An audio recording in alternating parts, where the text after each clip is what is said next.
Science can tell people when they have a higher than average risk of cancer, but what can they do with that information? Here's another look at a nationwide support group with a Memphis presence to help women at risk of hereditary cancer. Doug Johnson has details. Invasive breast cancer will affect about 1 in 8 women in the U.S. during their lives. That's why doctors encourage screenings like mammograms so strongly.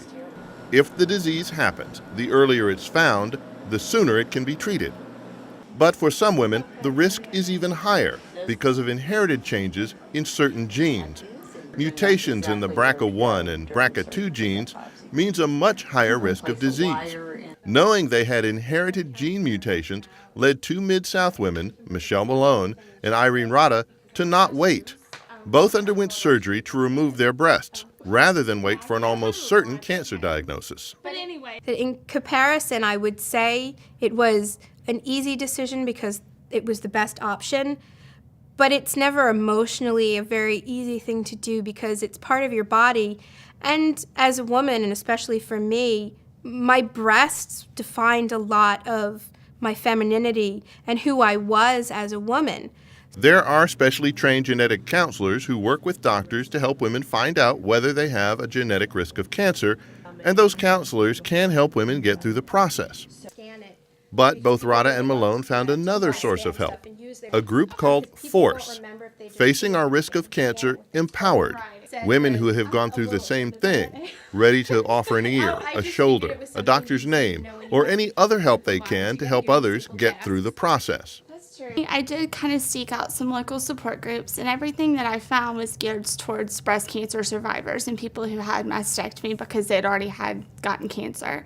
I didn't want to be involved in that because I didn't have cancer, and so through the internet I kind of did some searching to find support groups out there, and then I found the FORCE website. FORCE is a national organization that encourages grassroots efforts.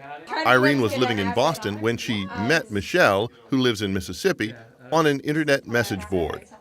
When Rada moved to Memphis, the two decided to form a local FORCE chapter to reach out to women here. It is so overwhelming from the beginning to walking out of the counselor's office when they hand you that pamphlet and said, you can talk. There are other people like you. You're not alone. And that's the sentence of saying you're not alone and going, okay, I can do this if I don't have to do it alone. If I can say, I'm scared, and somebody's there to say, it's okay. We're scared too, and we did this. You can do it too. You're not alone. There's somebody to hold your hand. The local FORCE meets several times a year in addition to talking online. Being able to share person to person has been an important part of the process for both women. And I remembered how bad I felt when I couldn't find that in Memphis, so I wanted to make sure that no one else had that problem and no one else had to go through that. The Memphis chapter of FORCE, Facing Our Risk of Cancer Empowered, can be reached online at facingourrisk.org/Memphis or call 901-232-5684. For Smart Medicine, I'm Doug Johnson.